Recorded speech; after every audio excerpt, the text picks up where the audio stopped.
everyone, and welcome to 1923 Main Street, where pavement powder and perfect swells combine with travel style every week.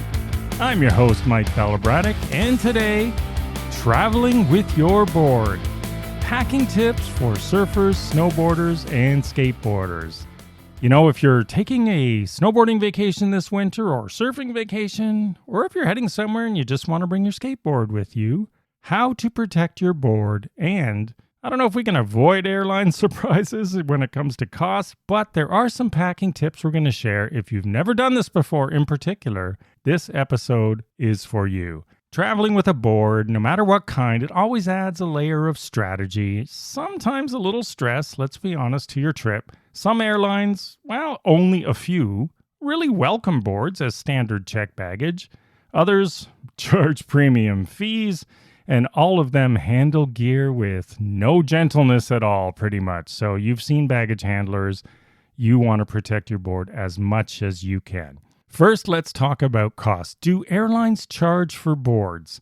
Policies at the airlines shift constantly. When I first started surfing, maybe 20, 25 years ago, they didn't charge me anything for a board on our local airlines, but things have changed a lot since then. So to state the obvious, before you travel, and probably before you even book anything, check the board policy for whatever airlines you're considering. Don't rely on podcasts like this or blog posts that accompanies it because things change. So you really want the current information.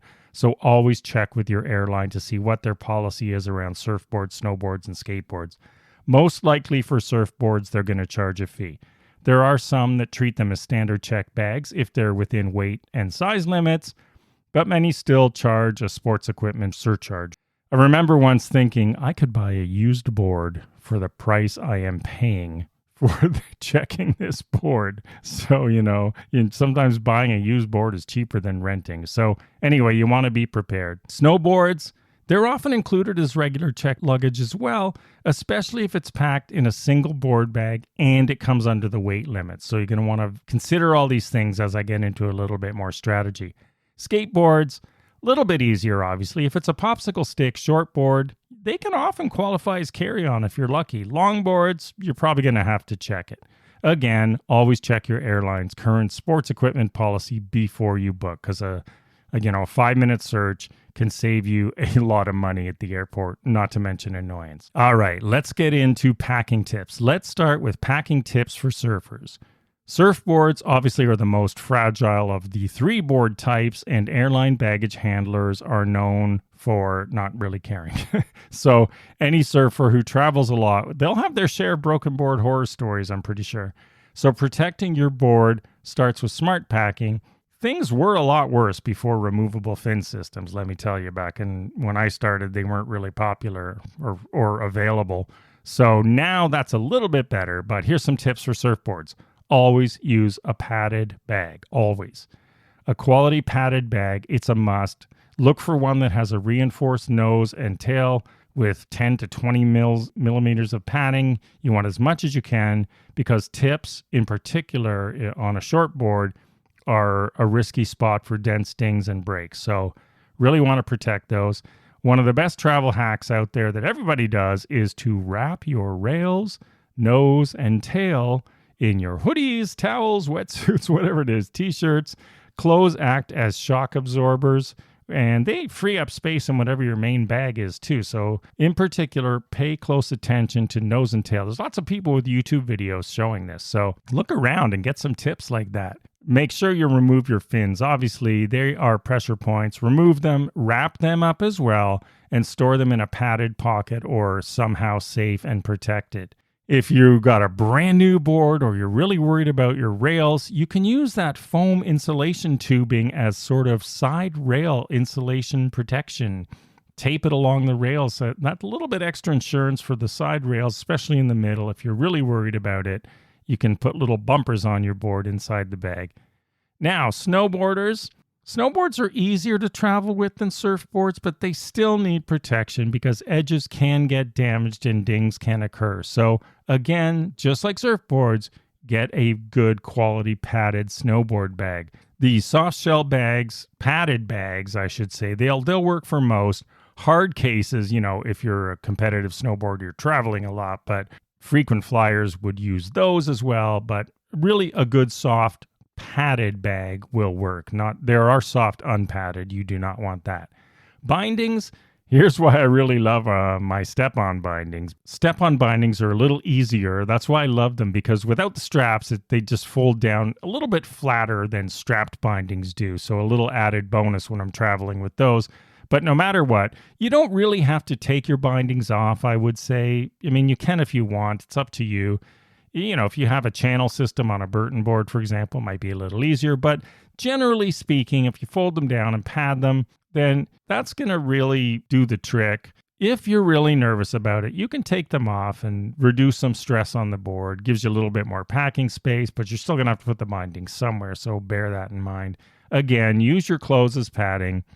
Base layers, jackets, gloves, snow pants, all those sorts of things. Put them in with your board. Again, tips and tails are where things can get damaged the most. Another tip I have is to wax your board before you travel, because a fresh coat of wax will help for dryness and temperature changes that you're going to go through when you're flying with your board. Plus, hey, it's always nice to start a trip with a fresh coat of wax on the bottom in tip-top shape. Now, skateboarders, the simplest of the three to travel with, let's face it. There are a lot of good hacks I've seen. If you have those quick release truck systems, I've seen people take those off and hide the boards in the back of their shirt and all that stuff. I don't know if I'd want to risk doing that. You don't want to annoy TSA people because they can refuse you, boarding if they want. So just be careful with that, but not removing them. I mean, removing them if you have quick release, that's great. Put them in your bag. Then it's just a flat board. Boards can be used as carry-on if they fit size requirements. It sort of depends on who you get at the gate as well. Again, popsicle stick decks and other short boards like that, they're often allowed as carry-on, but always be prepared just in case, because you never know who you're going to run into at the desk when it comes to airline staff. If it's a nice long board, they're usually too long. They've got to be checked, so plan accordingly. Get a little board bag, padded bag of some kind, wrap it up just like everything else, and give yourself peace of mind. I mean, they're wood, they're hardy, but they can break and get dinged if they are not properly protected. Now, the other thing to consider is weight. Sometimes weight is a factor for checked bags, so look into that for your airline and weigh your bag at home, because overweight fees, they can also be brutal. I mean, seriously, this can really kill you. You do not want overweight fees if you can avoid it. Sometimes it's like, man, why did I put that extra hoodie in there? Sometimes you can pull things out too, but you want to avoid that because then you may be pulling out something that was used as padding. So bear that in mind. Another tip I really want to stress here is take a picture of your gear before you check in, because if something goes wrong, you want that pre-damage photo, pre-trip photos. I like to take the pictures during the packing stage so that my board is with the bag and everything that it's in, not just some picture from wherever I store it generally. So everything else that was on the trip is in the same photo. Really, it's just peace of mind for insurance claims with the airline, with insurance, whatever. If they damage your board, you have undamaged photos to prove when you packed it, it was in good shape. So there you go. Hope these tips help. Remember, traveling with your board doesn't have to be stressful. Get the right bag, smart packing. Listen to a few of these tips and protect your gear. And hey, you can travel with peace of mind to get ready for the waves, the runs, the roads, wherever you're going, and have a great time with peace of mind.